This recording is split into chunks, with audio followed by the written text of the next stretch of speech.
चला करूया परिसर अभ्यास. नमस्कार बालमित्रांनो, पुणे जिल्हा परिषद पुणे ऑनलाईन शिक्षण वर्गामध्ये आपल्या सर्वांचे सहर्ष स्वागत आहे.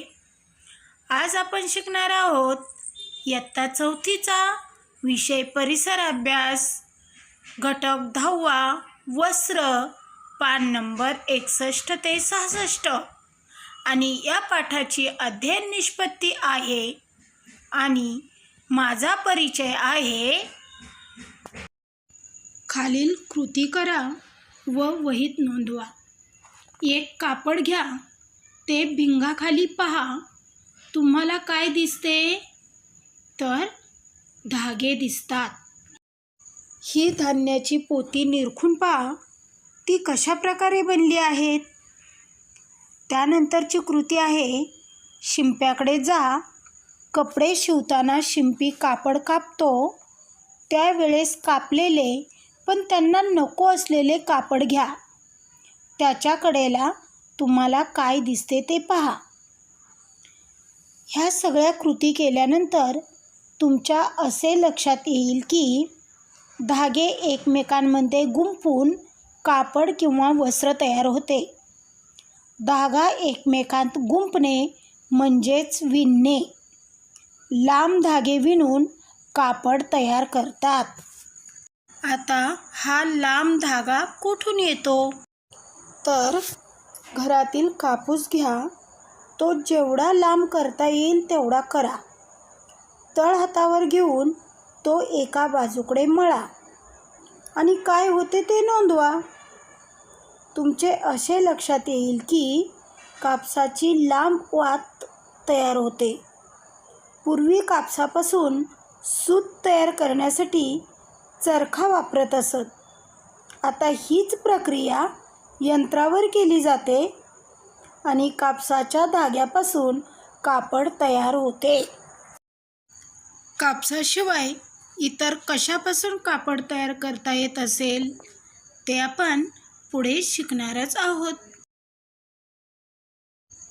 हे माहीत आहे का तुम्हाला?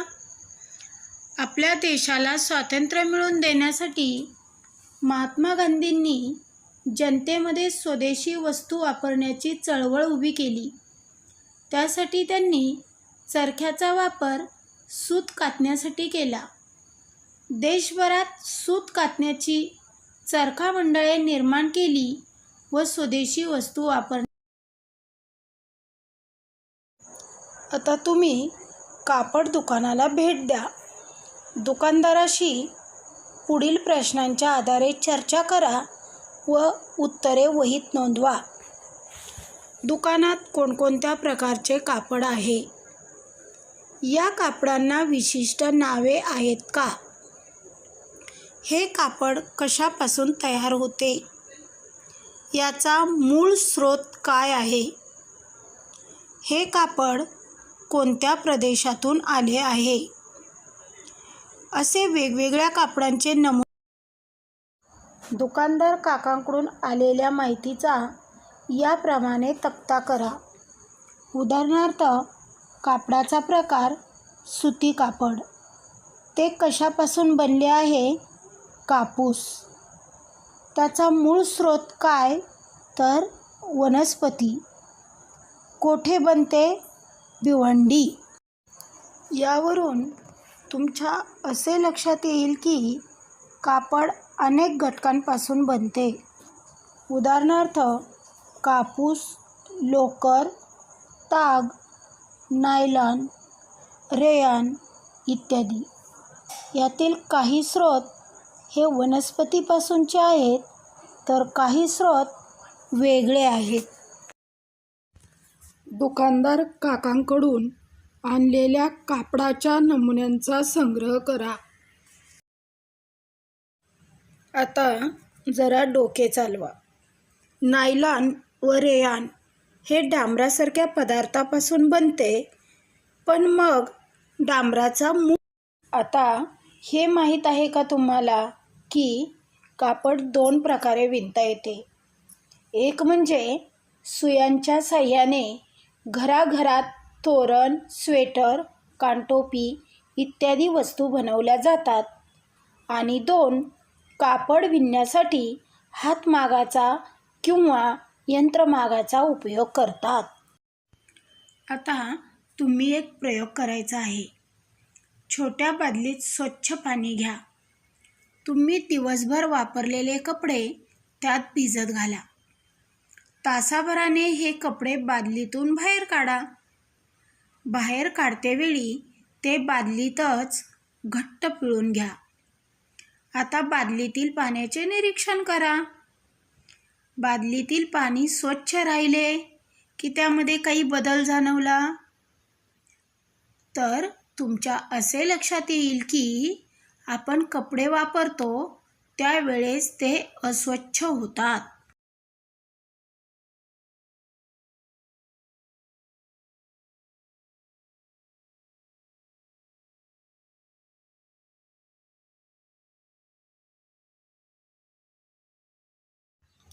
आता तुम्ही सांगा, कपडे अस्वच्छ होण्याची कोणकोणती कारणे तुम्ही सांगू शकाल? तर धुळीने कपडे खराब होणे, मातीमध्ये खेळणे, खराब हात कपड्यांना लागणे, अशी अनेक कारणे असू शकतात.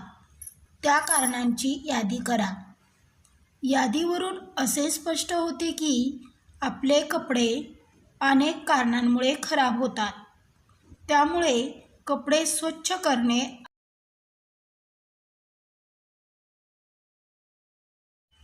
मला सांगा, आपल्या घरात कशाने कपडे धुतात?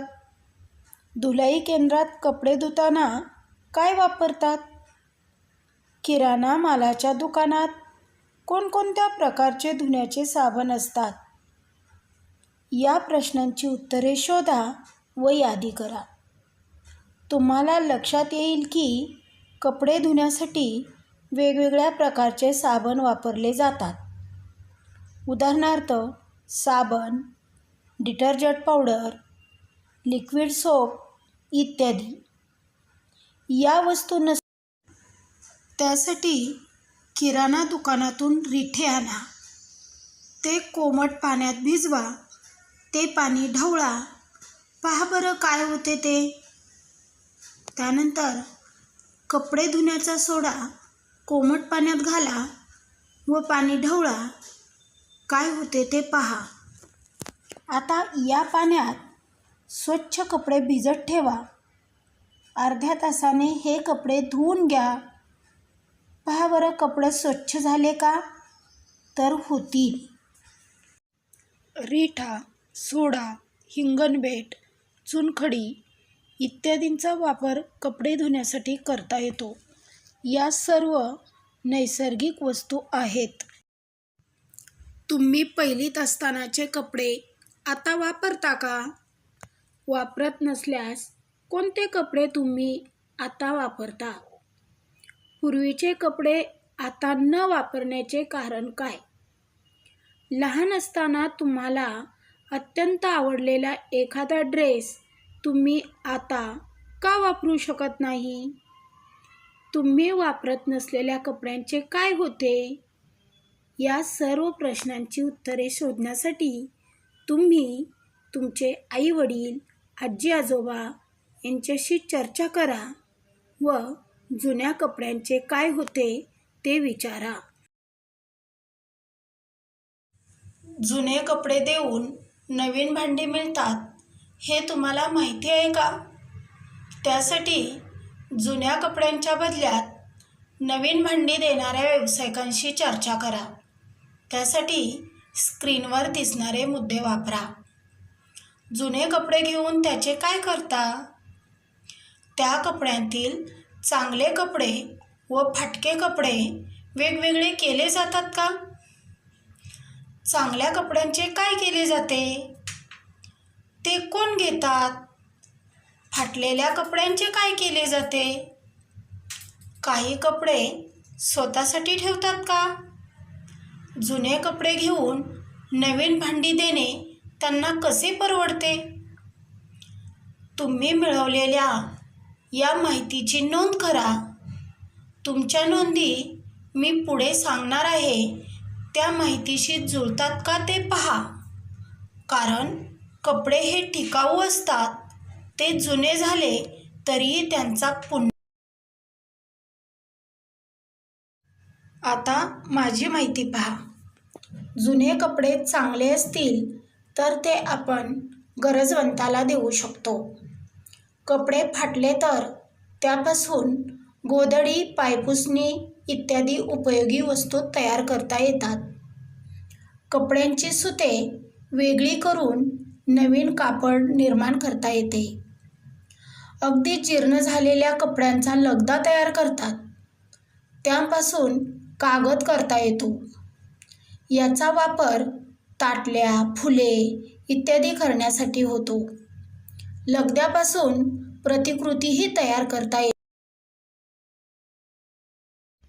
आता या चित्रांचे निरीक्षण करा.